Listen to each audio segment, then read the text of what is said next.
bienvenidos a esta nueva edición de Pensando Uruguay. Muchas gracias a todos por acompañarnos y muchas gracias al rector de la Universidad, casi digo decano, al rector de la Universidad de la República, Rodrigo Arín, por haber aceptado la invitación y estarnos acompañando. No, muchas gracias, Agustín, por la invitación. Es un gusto estar con ustedes. Bueno, gracias Rodrigo. Con Rodrigo, y me tomo la libertad de tutearlo, nos conocemos de tiempo, porque bueno, fue profesor mío cuando tenía 18 años en primero de Facultad de Economía 1, en el aula magna, clases de escuelas de pensamiento. Tengo grabado alguna clase de los fisiócratas, no sé por qué. Hoy estaba haciendo memoria y me acordaba de una clase de fisiócratas. Y después, bueno, tuvimos un poco más de trato en el cogobierno, yo como estudiante, que en tu primer rectorado, en tu primer decanato, en tu primer ciclo como decano. Un poco la primera pregunta que se venía, siempre fuiste como un docente que elegiste estar en primer año, con contacto con los estudiantes. ¿Extrañas la vida en el instituto, la investigación, el contacto más cotidiano con los estudiantes, que ahora con COVID más lejos lo tenés? ¿O cómo te trata ese equilibrio?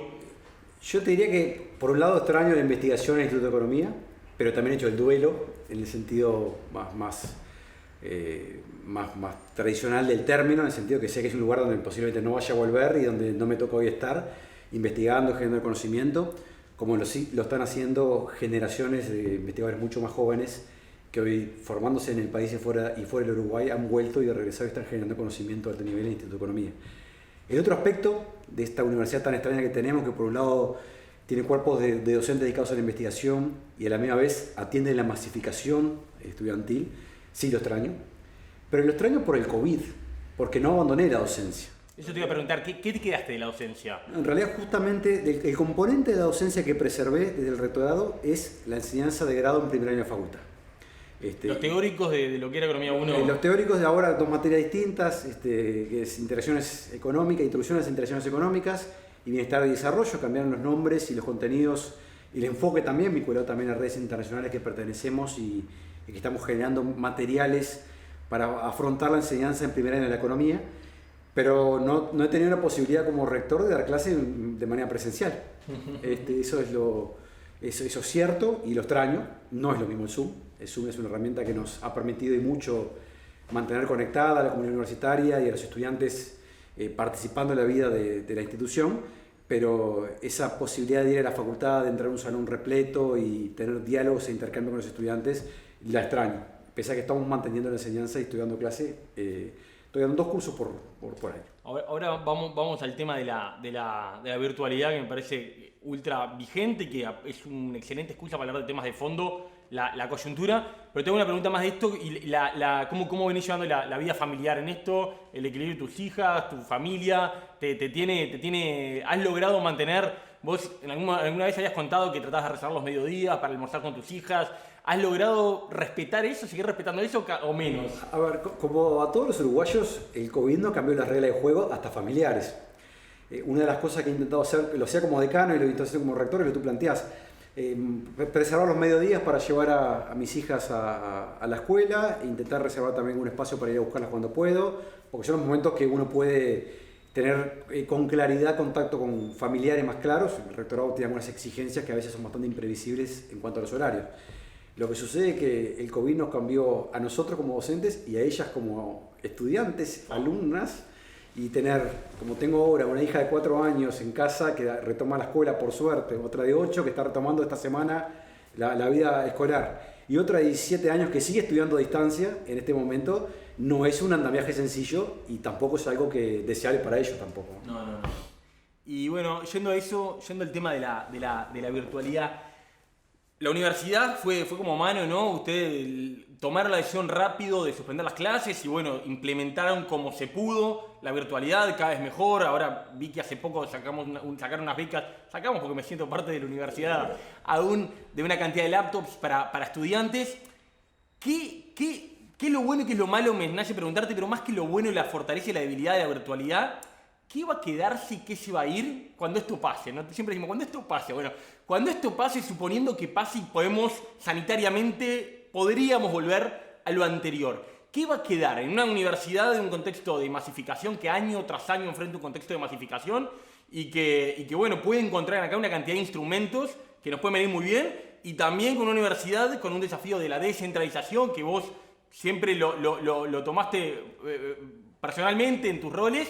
que también uno habla con muchos jóvenes del interior y están fascinados con esto, porque les permite estudiar en sus familias, y bueno, gente que se anota, que no se anotaría, gente que mantiene el vínculo, que quizás no lo mantendría.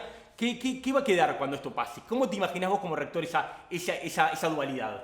Yo te diría que hay como dimensiones no siempre consistentes en este plan.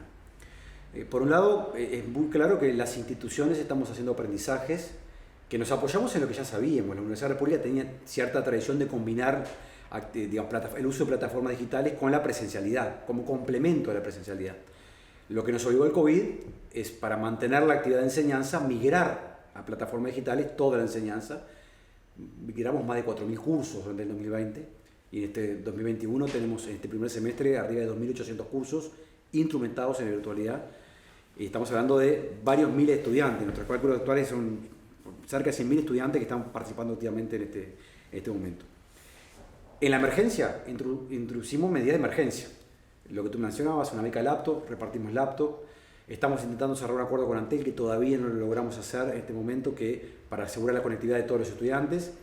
Y este año, no en 2020, pero este año tomamos la decisión de contratar 100.000 salas digitales a Zoom, una para cada estudiante, para que los estudiantes puedan administrarla sin límites de tiempo, juntarse con sus amigos, con sus colegas, con sus compañeros, para poder estudiar en un ambiente que sea lo más parecido posible a la presencialidad, ese intercambio presencial. Y esto lo retomo porque creo que es lo que tenemos que, por un lado, rescatar y volver a reconstruir una vez que la condición sanitaria nos lo permitan. La vida universitaria tiene un componente de presencialidad, de intercambio, de encontrarse. A veces sucede fuera de los salones y no dentro de los salones. Es construir redes, es construir sentido de pertenencia y un sentido de ser universitario. Esta es una institución donde se investiga, donde tengo docentes que suben un piso y están investigando y generando conocimiento. Puedo ir a un laboratorio para aprender algunas cosas. En el café hablar con mis colegas y con mis amigos y poder conversar sobre el trabajo que tenemos que entregar. Eso es lo que no tenemos hoy. Y eso es bien valioso tenerlo. Pero ¿qué tenemos que preservar? Y acá hay dos dimensiones, institucional y a nivel estudiantil, de formación. Yo no sé si tiene mucho sentido, más allá que te decía al comienzo que estoy extrañando dar clase a 300 estudiantes, que un estudiante vaya a tomar un curso en primera facultad con 300 compañeros en un aula magna. Algunas facultades ya venían haciendo los teóricos. Con otras características, nosotros pasamos, te recordarás que en facultad pasamos de la obligatoriedad a situaciones donde no son obligatorios. ¿Por qué? Porque valoramos que, bueno, en realidad cada uno tiene que estar en condiciones de evaluar si le es útil ese tipo de enseñanza o poder tomar los materiales y poder aprender también por su cuenta y guiado dentro del contexto. Creo que eso hay que cuestionárselo si tiene sentido mantenerlo en esos formatos o si hay que hacer una combinación. Quizás las facultades que lo puedan hacer, como las facultades económicas, puede haber grupos virtuales y grupos presenciales, claro, simultáneamente en algunas áreas. Hay otras áreas, hay otros temas institucionales que yo creo que no van a volver a la presencialidad. Muchas, y creo que le pasa a todas las organizaciones en el mundo, ¿no? Reuniones de coordinación entre decanos. Nos juntábamos, íbamos a tener una facultad a juntar. ¿Tiene sentido trasladarnos cuando en realidad es una hora, 40 minutos, una hora? Eso para mí no vuelve más a la presencialidad. Y a nivel estudiantil, lo más importante es reconocer lo bueno, lo que tú planteabas. La virtualidad permite estudiar aún a distancia del centro educativo, pero recomponer lo que nos falta, que es absolutamente imprescindible para mantener la calidad, que es ese contacto directo entre el docente y el estudiante, entre los estudiantes, entre los docentes, intercambiando para ver y generar preguntas y set posibles de respuestas, que nunca van a ser unívocas además, en estos casos. Eso es una tarea que, por suerte, es una reflexión internacional. Si uno sigue la literatura en esto en el mundo, están todas las universidades pensando qué vamos a hacer. Con una cuestión que es importante, no hay respuestas simples en esto. No es que ahora vamos a la virtualidad ni volvemos a la presencialidad de forma sencilla. Las universidades de calidad no son virtuales. ¿Existen universidades virtuales? Sí, en el mundo. No son las mejores universidades del mundo. Utilicemos cualquier criterio que utilicemos. Pero las universidades que pretendemos generar simultáneamente un canal de democratización del conocimiento, o sea, que más jóvenes accedan a la universidad y permanezcan en la institución, y a la misma vez en una enseñanza de calidad asociada también a la investigación, tenemos que lograr una mixtura distinta entre presencialidad y no presencialidad, dándole más libertad a los docentes y a los estudiantes y simultáneamente preservando estos espacios de intercambio y de encuentro que tenemos que buscarle una vuelta para hacer. ¿Te animás a ser como un poquito más concreto? ¿Qué nos podemos imaginar? A ver, lo de los teóricos parece claro, ¿no? Yo me acuerdo de ir al aula magna, 300 o peor, al welcome, a sentarme en una tribuna de la cancha de básquet, por suerte yo no existía más. ¿Fuiste al welcome también? Yo fui al welcome, no contigo, con Dabrié. Con Dabrié tuve clase en welcome. Eso ya sé, por suerte la universidad eso lo evitó, pero también lo evitó construyendo un aulario también con salones muy grandes, que tampoco parece la tendencia construir salones grandes. Para ahí parece una punta clara de, bueno, los cursos teóricos, donde claramente los estudiantes íbamos en un rol muy pasivo, más fácilmente virtualizables.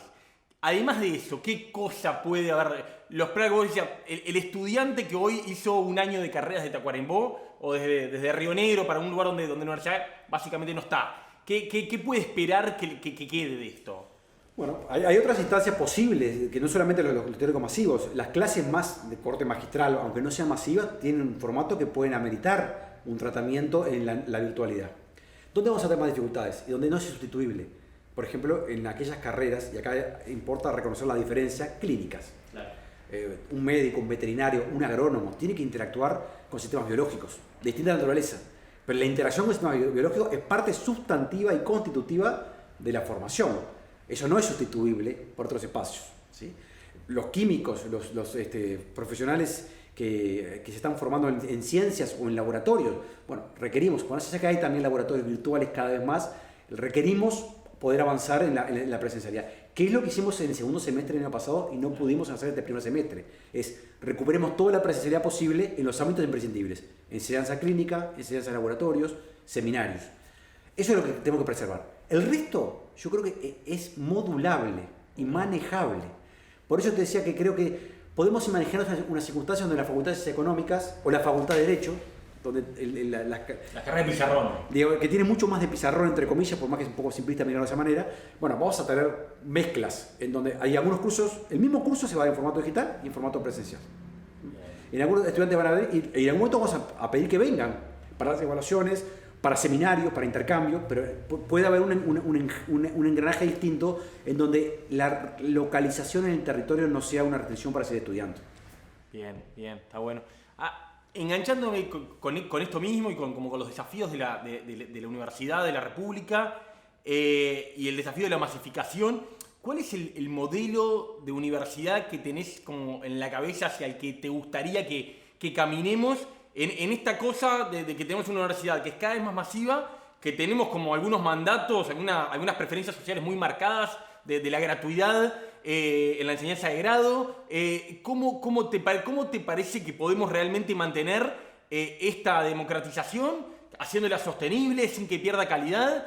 Hay como un tema ahí que está sobrevolando, que creo que a veces no lo decimos muy explícitamente, pero que casi todas las facultades han ido recorriendo, bueno, acortar las carreras de grado, potenciar los posgrados, que muchas veces sí son pagos. Eso a veces tiene mala fama en algunos sectores que conocemos bien de estudiantiles, y no estudian, más bien no los estudiantiles, pero sobre todo, ¿cuál es el modelo de universidad no ideal del mundo, ¿no? De esta Universidad de la República, hacia el que te parece que tenemos que caminar para eso? Combinar, bueno, la democratización, la masificación, con que sea sostenible sin perder calidad. Yo te diría que hay dos características, dos rasgos de la educación superior en el mundo que tenemos que tener en cuenta. Uno negativo y uno positivo. Uno negativo, Uruguay está muy atrasado en términos de matrícula a nivel de educación superior. ¿Es responsabilidad solamente del sistema de educación terciario? No. Tenemos un tema previo. Nuestros jóvenes terminan poco el liceo, la secundaria, en términos relativos al mundo. Pero si uno va a la comparación internacional, en los países de la OCDE, hoy prácticamente el 50% de los jóvenes termina una formación de grado. En Uruguay estamos todavía cercano al 20%, o sea, muy lejos de los estándares de un país desarrollado y muy lejos de lo que sostiene los procesos de desarrollo. Esto no es solamente un problema de democratización del acceso a la educación superior, hay que tenerlo también en clave de desarrollo. El Uruguay no tiene un futuro como país, como sociedad establecido si no logramos que un contingente creciente de jóvenes ingrese en la educación superior y permanezca en la misma. Por lo tanto, a este Uruguay de hoy no le sobra un estudiante universitario y le faltan muchos.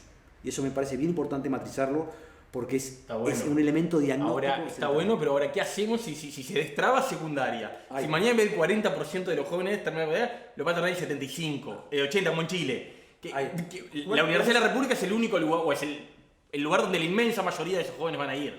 ¿Qué hacemos con esa...? Ahí hay el segundo elemento que para mí en la lectura internacional es problemática, que en Uruguay todavía tenemos una situación relativamente favorable. ¿Cómo se ha democratizado el acceso a la educación terciaria en América Latina? Que no pasó así ni en Europa En Estados Unidos es una realidad un poquito distinta, porque está más diversificado el sistema. A través de un mecanismo de estratificación.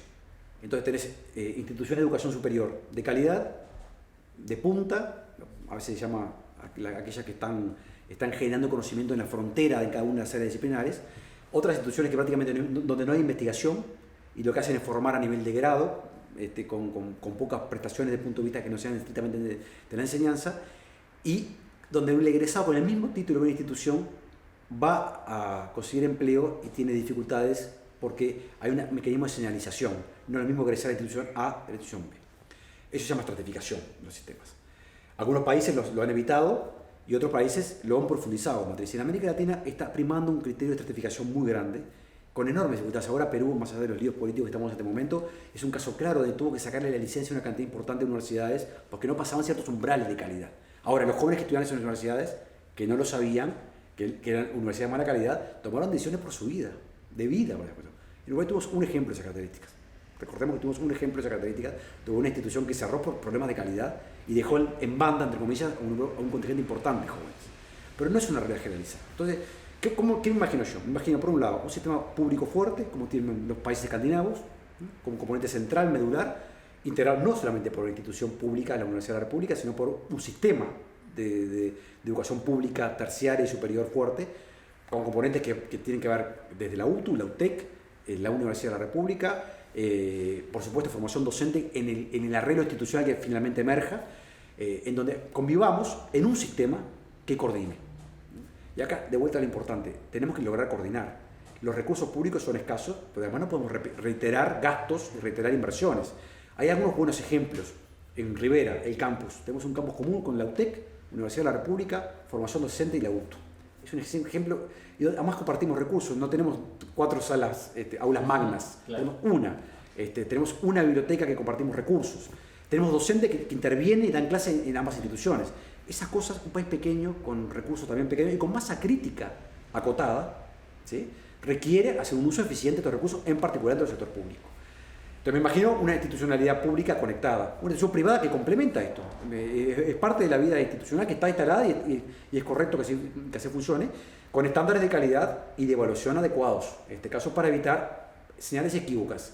Jóvenes que toman decisiones e ingresan a una institución que finalmente no le da la formación adecuada o no le da una formación que reconozca la sociedad a través de la inserción laboral. ¿Cómo se logra eso? Bueno, yo creo que tú lo planteas correctamente. La Universidad de la República es una institución muy particular en el contexto internacional, una institución que combina democratización en el acceso con investigación que pretende ser de calidad en todas las áreas disciplinares. No en todos los lugares llegamos con los mismos estándares, también es claro eso. Entonces tenemos que avanzar en las dos direcciones, mejorar nuestros estándares en cuanto del país, no solamente de la universidad, en calidad de la investigación y simultáneamente mantener esta lógica que el que quiere estudiar, entrar en la vida universitaria tiene que poder hacer. Eso se logra cambiando plan de estudio, la universidad lo recorrió, es la única institución pública en Uruguay de educación terciaria que tiene acreditado absolutamente todos sus planes de estudios. En los últimos 10 años, los 130 planes de estudio en la Universidad de la República cambiaron y se acreditaron. Un estudiante puede circular de una carrera a otra, puede entrar en un posgrado diversificado, algunos son pagos, pero la mayoría son gratuitos en la Universidad de la República también. Pero lo que importa es la diversificación de opciones que tiene la persona y que no tiene una logia tubular, porque eso es muy frustrante. Si estudias 2 años de economía y llegas a la conclusión que no te gusta la economía como te gustó a vos, y te gustó a vos según me gustó a mí, ¿sí? Bueno, y la única solución que tengo es empezar a hacer una carrera, eso es muy frustrante y además es claramente atenta contra la posibilidad de que una persona termine con su terciaria. En la universidad eso ya está relativamente quebrado, tenemos que quebrarlo con el resto del sistema también, esta circulación, y con la región y con el mundo, buscando estándares de calidad, asegurando calidad y no generando una falsa democratización asociada a que tenga estándares distintos en el interior de Montevideo, un caso típico. Nosotros en la Universidad de la República nos hemos negado que en la estrategia de desarrollo del interior no podemos avanzar en la construcción de carreras de segundo nivel. Por eso, primero, hicimos gastos muy importantes. Localizamos recursos humanos, construimos infraestructura científica de calidad, luego abrimos carreras. Eso es lo que nos permite que, por ejemplo, en Salto tengamos el único laboratorio, en medio del COVID, de nivel P3, de seguridad P3, que es el único que podría manejar estrictamente SARS-CoV-2 vivos, entre comillas, con la informalidad que quise virus por un virus que he aprendido que justamente no es claro que entre en la categoría de biología. No, he aprendido en terminología muchas cosas, en otras cosas no. Pero bueno, es parte de lo que creo que es una estrategia, es no podemos aceptar que haya diferenciación en plano de calidad, sí circulación. Ok, y en ese coso, ¿qué sí te parece admisible avanzar en que se cobre en la Universidad de la República? Bueno, tiene cosas que la Universidad de la República hay cosas que ya está cobrando en muchos posgrados, como tú decís, que tiene que ver con la exponenciación profesional, que tiene que ver cuando el estudiante va al encuentro de una formación cuyo principal objetivo es incrementar sus ingresos. ¿Sí? No es lo mismo que un estudiante que va, por ejemplo, a formarse a nivel de posgrado, cuyo principal objetivo es formarse como investigador y no tiene asociado directamente un retorno asociado a ese tipo de posibilidades. Siempre con un criterio. No puede haber mecanismos de exclusión asociados a la imposibilidad de pagar. Okay. Eso, si uno ve el mundo, es una de las grandes dimensiones que tienen que ver con esta discusión. Quiero traer a colación que, pese a algunas discusiones que dimos hace unas décadas atrás, el mundo está discutiendo la gratuidad. Sí. Biden, 2 años, universidad gratis, Estados Unidos. Sí. Chile, crisis social asociado al problema de gratuidad. Totalmente. Creo que lo particular, igual, Rodri, lo particular de nuestra universidad es que combina la gratuidad con la total apertura a la elección de carreras. No hay ni prueba de ingreso ni gratuidad total. Bueno, una de las dos cosas uno lo encuentra en muchos casos, las dos a la vez es un modelo más acotado. Yo diría más, tener libertad, gratuidad y libertad de acceso es solamente el Río de la Plata. Casi. Te iba a decir, yo conozco la UBA. Entonces, Argentina. Pero junto con eso, que yo creo que lo otro que tenemos que lograr hacer los universitarios, y eso es una convicción personal, es que el ingreso a la Universidad de la República no sea estrictamente por carreras. Tiene que haber ciclos grandes, como tiene la UBA, por ejemplo. Está bueno, la UBA tiene ciclos grandes de acceso a grandes áreas del conocimiento y donde a partir de ahí los estudiantes toman elecciones. Eso evita también que los estudiantes tomen elecciones sin la información razonable. Si uno separa, ningún estudiante de secundaria en 6º año de liceo, aún el más informado, es consciente que en Uruguay tiene 140 opciones distintas de formación de grado. Es probable que le preguntemos cuántas carreras hay y repita 20, 25, 30, no 140. Y hay 140 en Uruguay. Eso habla también de lograr informar, y parte de la información es la transición de la vida secundaria a la universidad. Por eso yo creo que si todavía tenemos una carencia en la universidad, tenemos que ser capaces de construir mecanismos de ingreso a la formación, a la educación terciaria mucho más amplios y abarcativos y menos sesgados. Está bueno. Y con respecto al gobierno de la universidad, cuando vos fuiste electo rector, hablaste como dos cosas que había que, hablaste de varias cosas, pero dos que estaba... Uno, el tema de la ley orgánica, que claramente responde a otra universidad. La universidad tiene una ley orgánica que está hecha en otra época, montevideana, con criterios que excluye a sectores muy importantes de la universidad y que todas las discusiones se han visto absolutamente frustradas. ¿Te parece que se puede avanzar? ¿Sos optimista todavía? Y después vincular eso a la desburocratización, ¿no? Quienes participamos del gobierno, yo lo recuerdo con mucha alegría, con mucho aprendizaje, también como una instancia muy desgastante, ¿no? Y que al final muchas veces se premia o termina siendo premiado quien tiene o mucha disposición de tiempo o intereses muy específicos en juego. Y en nuestra facultad lo vimos muy claramente como, bueno, quien tenían muchos intereses en juego tienen más incentivos para estar, moverse y tal. No, ¿cómo ves esas dos cosas, ¿no? Que vienen totalmente vinculadas? La desburocratización del gobierno universitario y vinculado a eso, ¿seguís siendo optimista que se puede cambiar la ley orgánica? Yo soy optimista que la ley orgánica se puede cambiar, pero además estoy convencido que la ley orgánica se tiene que cambiar. Esa es mi convicción. Son dos cosas distintas. Igual. Son dos cosas distintas, pero son dos cosas que van de la mano, porque la ley orgánica, en algún sentido, va a tener una transformación endógena a la institución. La Universidad de la República va a plantear una ley orgánica, o en algún momento del tiempo, quizás 10 años, va a haber un cambio que producto de otras fuerzas que van a estar operando, que son razonables que operen. Vamos a ser claros. Qué bueno que estén ingresando un 15% de la matrícula de la Universidad de la República en el interior del país y no en Montevideo. Pero si esa matrícula sigue creciendo en 10 años, nosotros no podemos seguir negándole el derecho al voto y elegir al rector, por ejemplo. Entonces, van a empezar a suceder cosas que son razonables, que son parte de la vida democrática. Estamos presos del éxito de algunas transformaciones que la propia universidad hizo. Y les voy a poner algunos ejemplos que lejanos. Creación de la Facultad de Ciencias. Vaya que cumplió un rol importante en medio de la crisis del COVID la Facultad de Ciencias en este momento. Los estudiantes y los docentes de la Facultad de Ciencias ya no tienen voto, y los egresados tampoco no tienen voto en el Consejo Directivo Central, como tales. ¿Sí? Creación de la Facultad de Psicología, el Instituto Nacional de Bellas Artes, La Facultad de Enfermería y la Facultad de Ciencias Sociales no tienen voto propio en el Consejo Directivo Central. Entonces, en algún sentido, la comunidad universitaria en los 90 hubo un acuerdo implícito de que se habilitaba innovaciones institucionales con nuevas facultades, pero como la ley orgánica no permitía, se incorporaba con voz, pero sin voto al Consejo Directivo Central. Y eso funciona, y funciona razonablemente bien, pero el desarrollo mismo de la institución hace un momento que empiezan a crujir estas contradicciones entre una ley orgánica que fue formulada cuando la Universidad de la República tenía 15.000 estudiantes y hoy tenemos 150.000, y una Universidad de la República que tenía algún puñado de facultades y hoy tenemos cerca de 20 facultades en la Universidad de la República. Burocratización. Yo diría, a eso creo que efectivamente la ley orgánica y el marco normativo tienen algunos problemas de esta naturaleza. Pero también quiero ser en esto, soy un poco más optimista porque también mirando lo que pasó con el COVID, yo lo digo esto con mucha humildad pero también con firmeza, la Universidad de la República con su gobierno colectivo demostró tener grados de eficiencia que no demostraron tener otros organismos públicos y privados durante el año pasado. El 13 de marzo tomamos una decisión muy clara de que teníamos que, por el bien del país, no de la universidad, teníamos que tomarnos una semana para ver qué estaba pasando con el COVID y fuimos la primera institución que lo hizo con mucha claridad. Y fuimos tomando decisiones muy consistentes en consulta colectiva durante todo el año 2020. O sea, no fue una restricción del gobierno colectivo y complejo de la Universidad de la República para avanzar hacia donde teníamos que avanzar. Y también todo el político con mucha humildad, pero también con mesura, en cualquier comparación internacional, lo que hizo la Universidad de la República en 2020 con cualquier institución universitaria queda muy bien parada.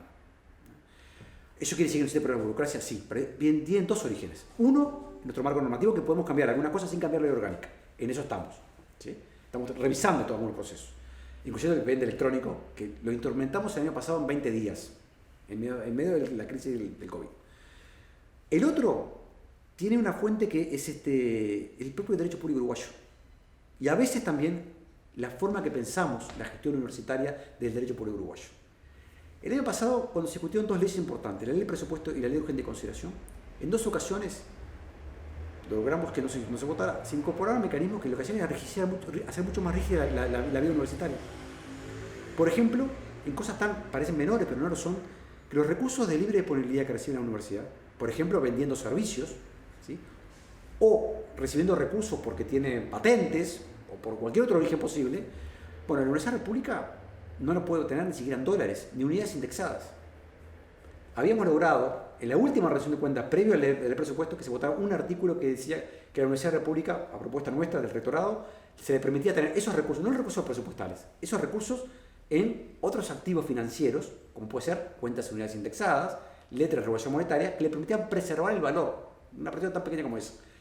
La ley de urgente consideración y luego la ley de presupuesto intentaron eliminar ese artículo. Convencimos a todos los legisladores que no se podía votar ese artículo.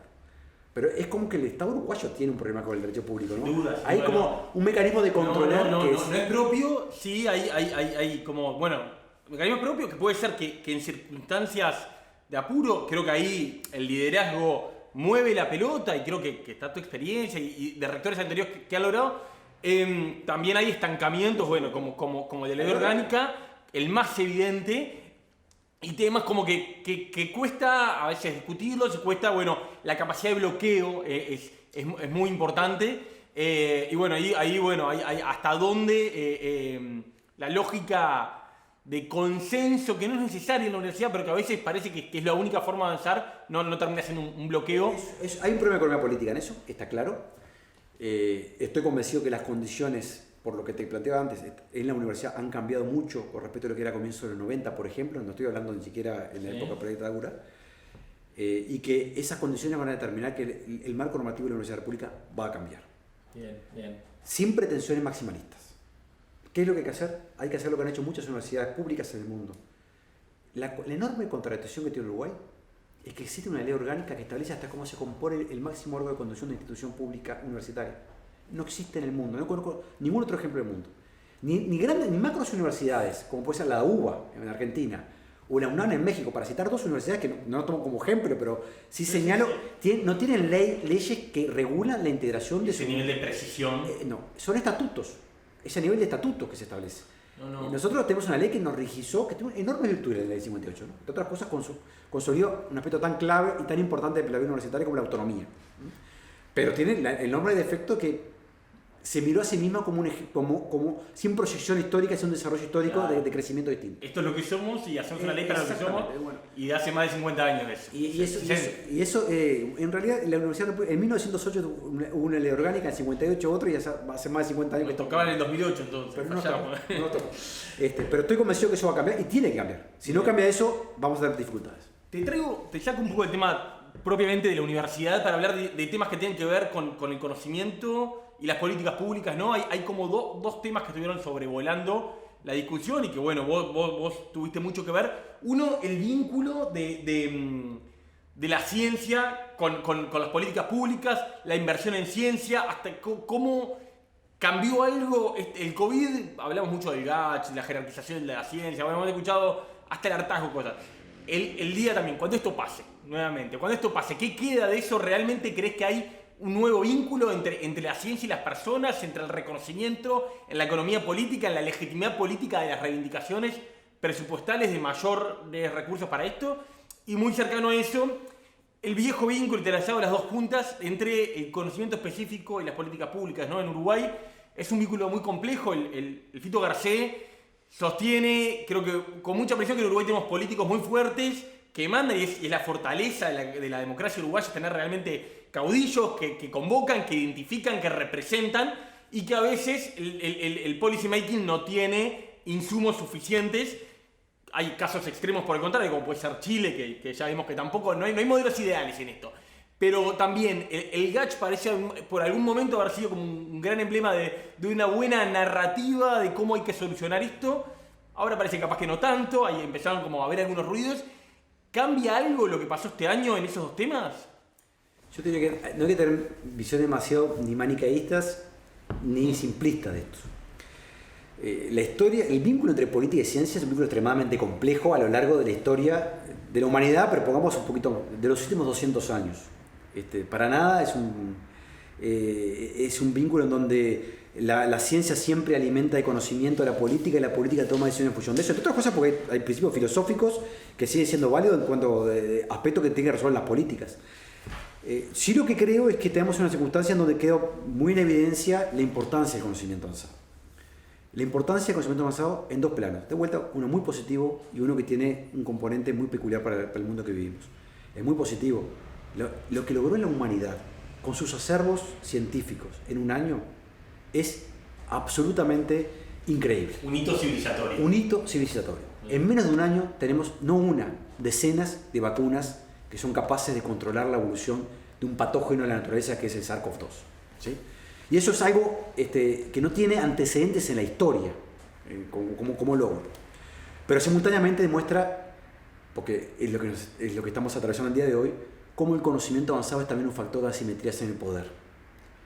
Las tasas de vacunación en el mundo subdesarrollado no son iguales que en el mundo desarrollado. Las tasas de vacunación en Chile, donde acaba de salir un artículo en Science muy interesante que muestran que el acceso a los tratamientos ante el COVID son lo que explican parte de la evolución de la propia epidemia en Chile. En Uruguay no tenemos todavía estudios parecidos. Muestran que hay un problema de accesibilidad al conocimiento avanzado que hay que entenderlo en clave de equidad social y de construcción democrática. El conocimiento encapsulado en la ciencia es absolutamente imprescindible para el avance del bienestar colectivo, pero no alcanza con que se desarrolle para asegurar ese bienestar colectivo. Requiere políticas públicas muy importantes.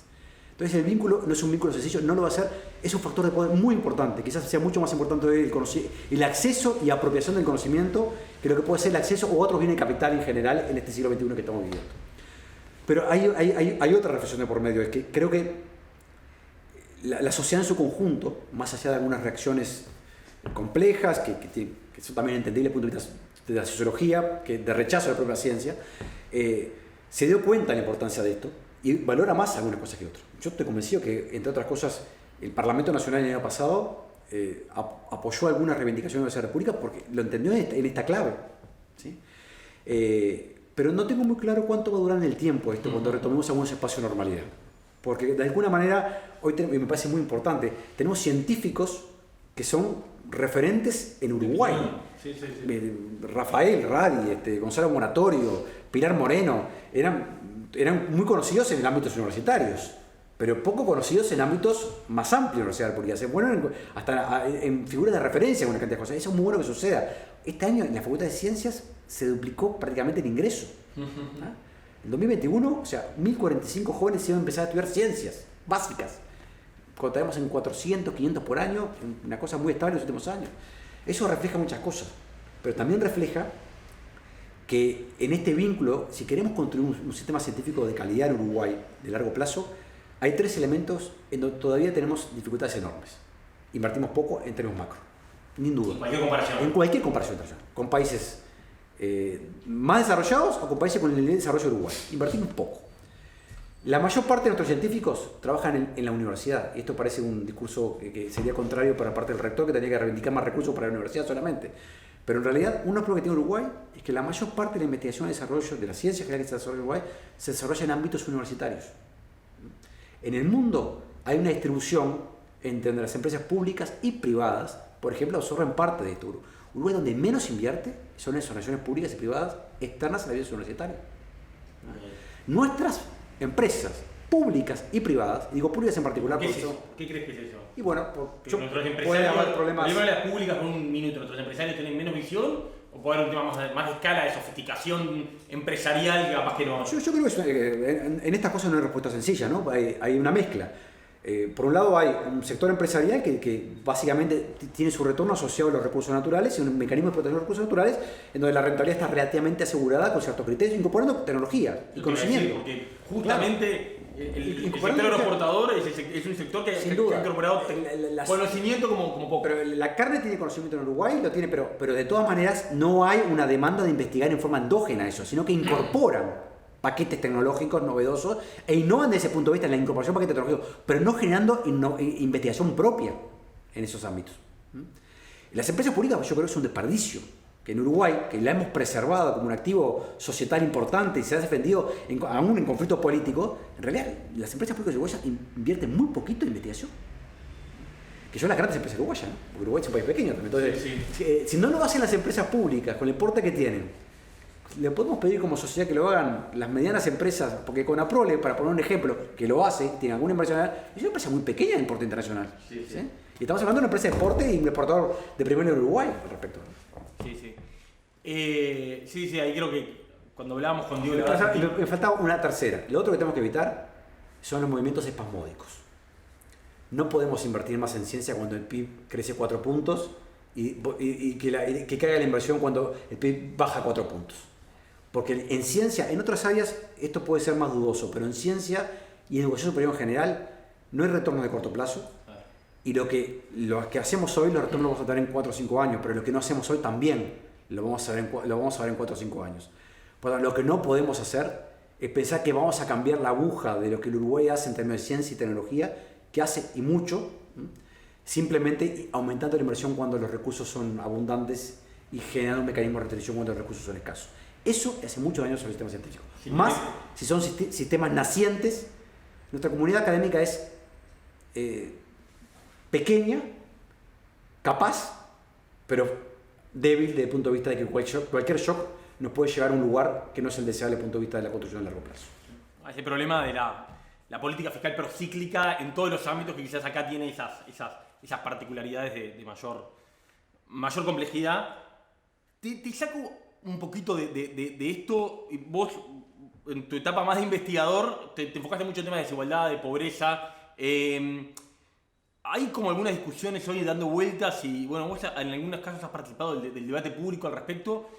¿Cómo estás siguiendo la discusión del tema de la desigualdad, del potencial impuesto global y la otra discusión sobre la eventualidad del cambio absoluto del mundo del trabajo, de una renta básica, de si vamos hacia un mundo totalmente distinto desde el punto de vista del vínculo laboral?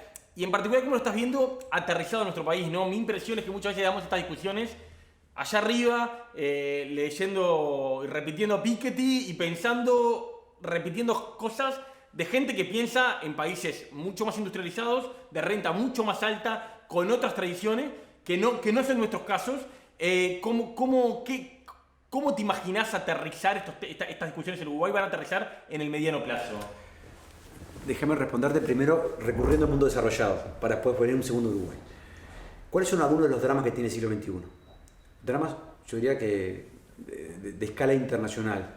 Una de las enormes virtudes que tuvo la segunda mitad del siglo XX, la segunda posguerra, estoy hablando del mundo occidental, capitalista, segunda posguerra, producto posiblemente de los incentivos que generó también las luchas políticas, en momentos más allá de la Guerra Fría, es que combinó dos cosas.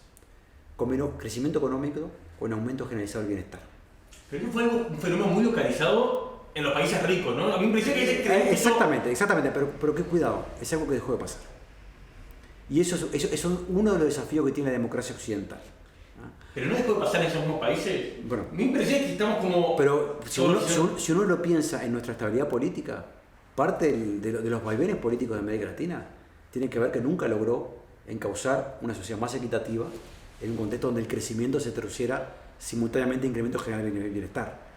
Porque nuestros ciclos políticos, Uruguay es un caso bastante claro eso, cuando hay crecimiento económico, no siempre se tradujo en un incremento generalizado del bienestar.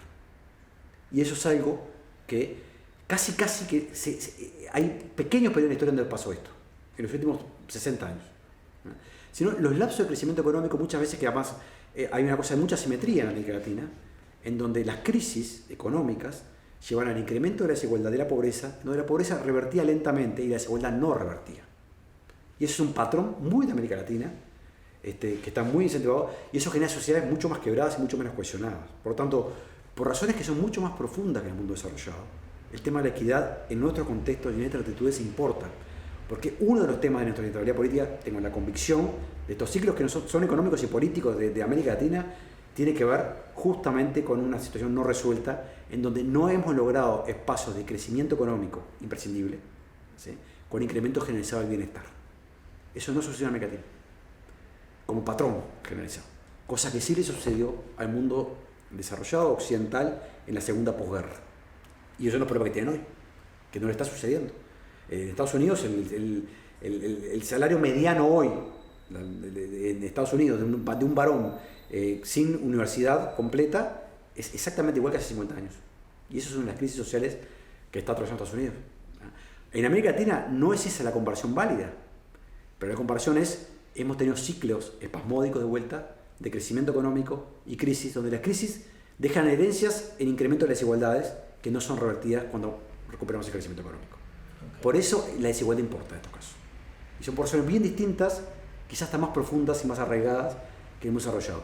Una de las cosas que nos ha pasado a nosotros es que, por productos históricos, hay algunos autores internacionales, Daron Acemoglu, por ejemplo, desde MIT, que está señalando, un hombre que además viene del mainstream, no estamos hablando de un heterodoxo, muy lejos, por ejemplo, un crítico de Piketty en algunos aspectos.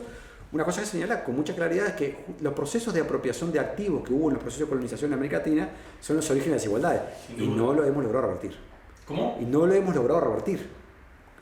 Parte de esa historia es, si queremos construir sociedades cohesionadas, sociedades donde se premia el éxito, pero simultáneamente el éxito está asociado a un incremento generalizado del bienestar en contextos democráticos, son sociedades que no pueden vivir en el espasmo de la crisis con mayor desigualdad y mayor pobreza, y cuando hay crecimiento económico pensar que eso va a filtrar a todos los sectores, porque no ha sucedido. No hay ninguna evidencia que en América Latina haya sucedido. Bien, bien. Pero en la última década, digamos, en la última bonanza de los commodities, sí hubo crecimiento económico, sí hubo redistribución en muchos países, planes importantes de redistribución, y bueno, Chile, nombramos a Chile, que es el caso como más claro, ¿no? Sigue teniendo una desigualdad muy alta en comparación internacional, pero la democracia chilena la redujo significativamente. Estamos hablando de desigualdad monetaria, ¿no? Porque creo que sobre todo cuando mencionás a Acemoglu, que he seguido bastante sus argumentos de los fundamentos coloniales, creo que hay como desigualdades institucionales más profundas, pero esa desigualdad monetaria, esa reducción de la desigualdad monetaria en Chile, no se tradujo en una situación más cohesionada. Al revés, parecería que hay menos desigualdad monetaria, pero de alguna forma mi impresión es que, bueno, que la nueva clase media se dio cuenta de algunos mecanismos que las élites tienen, de aprovechamiento de algunos temas estructurales que, bueno, cuando sus padres y sus abuelos estaban más abajo no lo vivían, pero justamente, en cierto modo, fue el ascenso social de una nueva clase media y como el que despertó esa rebeldía. Yo te diría, mi punto es que la desigualdad monetaria ahí en América Latina no me resulta tan explicativa de lo que nos está pasando. Yo ahí tengo una discrepancia, porque en realidad Chile sigue siendo uno de los países más desiguales del mundo. Sin duda. Pese a la democracia, y quizás por eso la crisis está instalada. Porque la democracia y el crecimiento económico, el dinamismo chileno, no logró revertir una situación donde las expectativas, no solamente de la clase media, las diferencias entre las élites y las clases medias y las clases bajas siguen siendo tan brutales y tan hirientes en un contexto de crecimiento económico que se vuelve mucho más hiriente en ese contexto. Chile es uno de los países que menos políticas redistributivas desarrolló durante el mundo de los commodities de comienzo del siglo XXI. Sí. Y eso tiene un componente que tiene que ver con esta naturaleza. Y es paradójico también, pero alguna de las crisis que estamos viendo en América Latina y en Uruguay, yo creo que tiene que ver también con eso, tiene que ver con no logramos revertir algunos procesos en donde la apropiación de algunos activos, entre ellos los educativos, volvemos a lo mismo, no han tenido el mismo componente. ¿Tá? Por eso defender la no estratificación del sistema y no buscar soluciones de educación para pobres y educación para ricos es clave en este momento. Chile es un caso claro donde la estratificación de los sistemas educativos está en juego. Sin duda. Y en cuestión académicamente y políticamente cuestión. Buena parte de la crisis juvenil tiene que ver con las clases medias, por supuesto. Pero es una solución, muchachos, de Chile, a que llegó mucha gente a la universidad, mucha más en proporción que en Uruguay, y que bueno, y lo resolvieron de esa forma, estratificada, claramente muy conflictiva, pero tuvieron un problema que capaz que nosotros todavía no tenemos. Claro, pero justamente parte de las cosas que creo que tenemos que evitar es buscar soluciones a través de la estratificación de los sistemas. En Uruguay. Porque eso puede ser una solución en corto plazo. Pero en 20 años vamos a tener un nivel de conflictividad social asociado a ese origen y a este génesis que tiene que ver con estas cuestiones. Ahí va a estar el huevo de la serpiente de los conflictos comunitarios. Bueno. Para cerrar ya, un poco ahora sí, viniéndonos como Uruguay y bueno, nosotros desde el CED tratamos y realmente tenemos una visión optimista de lo que el Uruguay puede ser. Creemos que Uruguay tiene algunas condiciones que lo convierten quizás en el único país de América del Sur, de América Latina, que puede mirar un horizonte de algunas décadas para convertirse en un país de renta muy alta, para un país, bueno, un país desarrollado, lo que conocemos normalmente como un país desarrollado. Ahí aparecen como varios autores que señalan distintos temas, ¿no? Bueno, vos nombrabas Acemoglu, todo el tema institucional, algunas explicaciones culturales que siguen ahí. La otra vez conversábamos con Andrés Malamud, el politólogo argentino, que insistía con el tema de la geografía y decía que hay que ser mucho más, menos ambicioso, que la geografía determina mucho más en la línea capaz que Diamond. Dos preguntas en una. Uno, si te parece como una locura esto, o te parece que tenemos la posibilidad de levantar la mira y soñar así en grande. Y si así fuera, ¿dónde pondrías el foco? Tuvieras como que elegir un tema crítico, obviamente siempre todo es mucho más complejo, pero un tema crítico, decimos, bueno, si hay que elegir, hay que tocar todo, pero si tengo que tocar una cosa, pondría el dedo acá. Yo soy optimista que Uruguay está en condiciones de poder dar algunos saltos relativos importantes en términos de desarrollo. Hay algunas insuficiencias macro que tú conoces también, por ejemplo, el ahorro interno nuestro para sostener el proceso de inversión sigue siendo complejo. Tenemos una estructura demográfica donde no es de esperar que esto crezca, se puede resolver en términos endógenos de forma sencilla, pero voy a poner énfasis en otros temas. Vuelvo a dos, y parecen bastante contrapuestos. Enseñanza superior, por lo menos que decíamos, en este mundo, que no es el mismo que en el siglo XXI, el acceso a la educación superior y la permanencia de la educación superior y la generación de un sistema científico calificado, científico en general, me refiero desde creación cultural a la ciencia más dura, ¿no? Es clave. Y primera infancia. Dos áreas donde Uruguay ha invertido relativamente poco. Por más que hemos mejorado en una cantidad de aspectos, pero dos áreas donde tenemos que hacer mucho más. Primaria infancia porque tiene, y está más que documentado en la literatura académica, efectos de muy largo plazo, no solamente por construir igualdad yo no soy... Aparece un consenso al respecto de eso, ¿no? Es un tema que no estaba hace 2-3 años, de repente estamos como hay un consenso político al respecto. Sin duda, pero también los jóvenes, el acceso a la educación superior y la construcción de los incentivos para desarrollar la creatividad en todas las áreas en Uruguay. Lo cual no quiere decir que sea grave que los jóvenes se vayan del país. Yo quiero un país de vuelta, donde se vaya gente y venga gente. Ese es el país, un país más cosmopolita, más integrado en redes, donde nos sentamos parte de esta sociedad, pero a la misma vez una sociedad conectada, como hacen en general los buenos sistemas, por ejemplo, científicos. Sin duda. Cuando miramos las ciudades de los países exitosos, siempre terminan siendo, por algún motivo, lugares donde la inmigración, toda la inmigración, pero en particular la calificada, encuentra un lugar para ver. Y ojalá que no parezcan instintos extremadamente nacionalistas que nieguen la importancia de esta circulación en el lugar de hoy. Esperemos que no, porque el nacionalismo uruguayo debería ser, por definición, cosmopolita. Nacionalismo que sea capaz de integrar al mundo e integrarse al mundo de esa óptica. Bueno, muchas gracias, Rodrigo Arín, rector de la Universidad de la República. Muchas gracias por habernos acompañado en este episodio de Pensando Uruguay. Muchas gracias. Un gusto estar con ustedes.